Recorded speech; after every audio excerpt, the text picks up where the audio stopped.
Hello everyone, welcome to this channel word track with PRM. मेरा नाम है प्रियंका और आज के वीडियो में हम डिस्कस करेंगे English words with meaning, Hindi meaning, और लास्ट में हम कुछ रिवीजन करेंगे वर्ड्स के जो मैंने पुरानी वीडियोस में डाले हैं। ठीक है, क्योंकि न्यू वर्ड सीखना है और साथ में रिवीजन भी करना है पुरानी वर्ड्स का, तभी हम रिटेन कर पाएंगे। ओके, अगर मेरे बोलने की स्पीड कम लगे तो आप प्लेबैक स्पीड में जाकर अपना स्पीड इंक्रीज़ कर सकते हैं वीडियो का। फाइन, चलिए स्टार्ट करते हैं। आज का हमारा पहला वर्ड है फायरी पर्सनालिटी। फायरी पर्सनालिटी का अर्थ होता है अपने व्यवहार या वाणी में बहुत ज़्यादा तीव्र भावनाएं, विशेषकर क्रोध व्यक्त करना।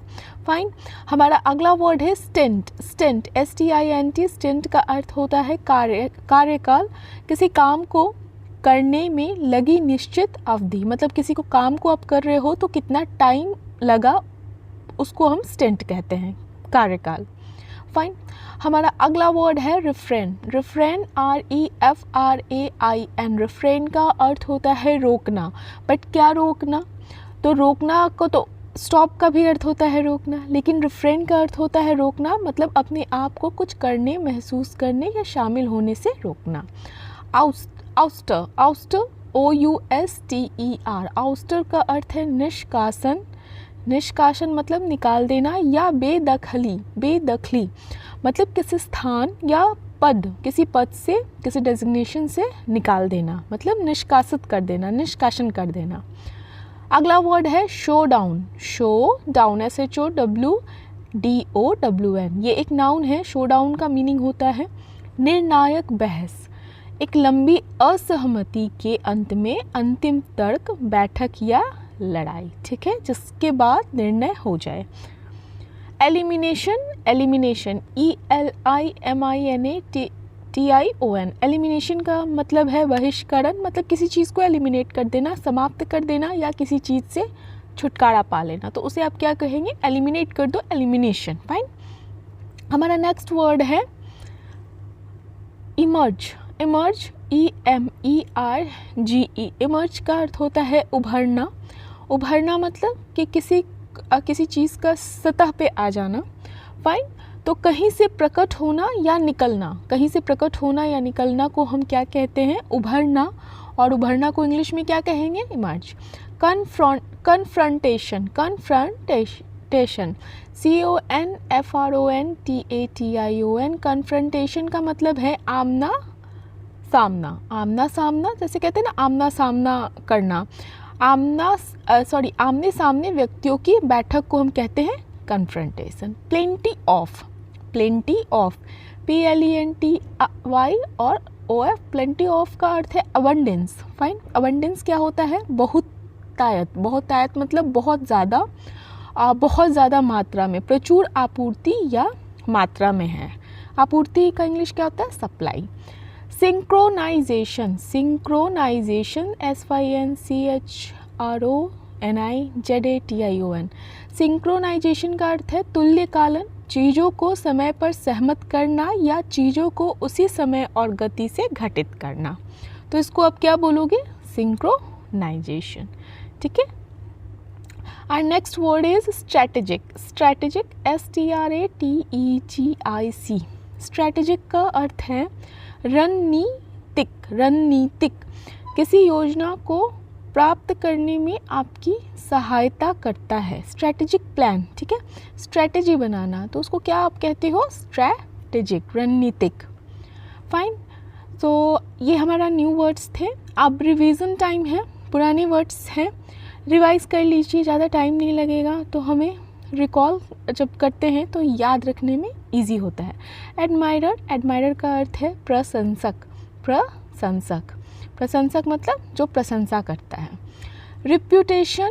रिप्यूटेशन का अर्थ है प्रतिष्ठा। प्रतिष्ठा। प्रतिष्ठा मतलब इंग्लिश है इसका रिप्यूटेशन। Pledge PLEDGE। प्लेज को का अर्थ होता है प्रतिज्ञा, किसी चीज़ को लेकर प्रतिज्ञा करना। र्यूमर्स। Rumours RUMORS। र्यूमर्स का अर्थ है अफवाहें, जिसमें सच्चाई नहीं होती है जनरली, अफवाहें। Tutelage.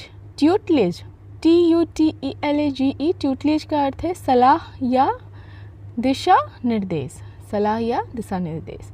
Interfere, interfere ENTERFERA, interfere का अर्थ होता है हस्तक्षेप करना। Fine. Defer, defer, differ DEFER, differ, differ का अर्थ है किसी काम को स्थगित करना, किसी काम को रोक देना।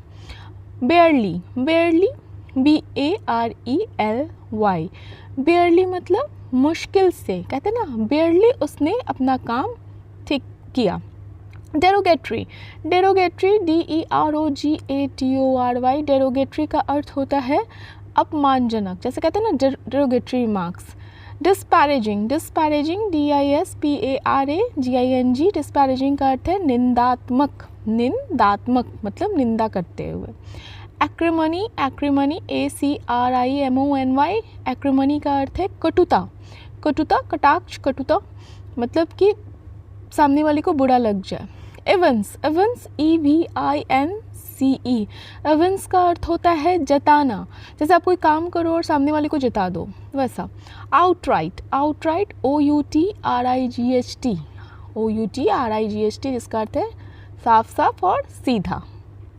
कन्फाइंड, कन्फाइंड CONFINED, कन्फाइंड का अर्थ है बहुत छोटा, किसी स्थान विशेष तक सीमित।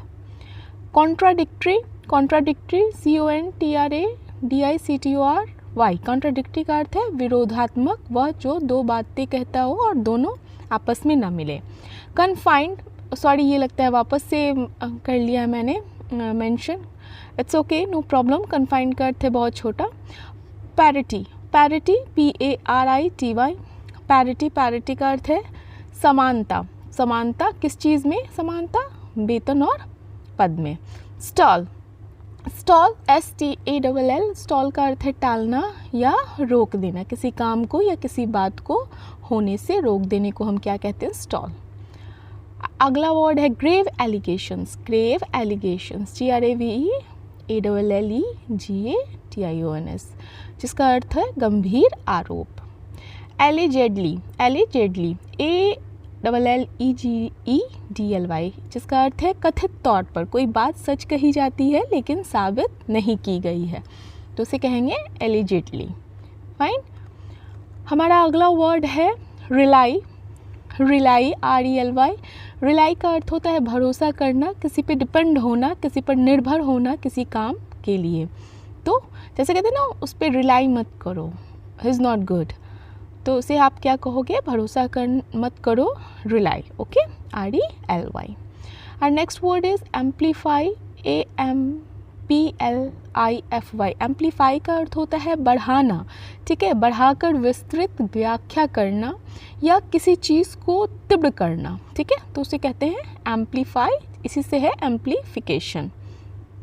और next word is Azure, Azure AZURE, Azure का अर्थ होता है, अज्योर एक रंग को बोला जाता है, आसमानी रंग जिसमें नीले रंग की हल्की बैगनी छाया हो, जैसे साफ और बादल रहित आकाश हो, ठीक है, नीला रंग जिसमें थोड़ा सा बैगनी मिला हो, तो इसे हम अज्योर बोलेंगे। And next word is stupor, stupor STUPOR, stupor का अर्थ होता है अचेतनता, अचेतनता मतलब अत्यधिक सुस्त या बेहोशी की स्थिति में, मतलब अपने कॉन्शियस में ना रहना। अचेतनता मतलब जैसे आप कॉन्शियस में नहीं हो, बेहोशी में हो।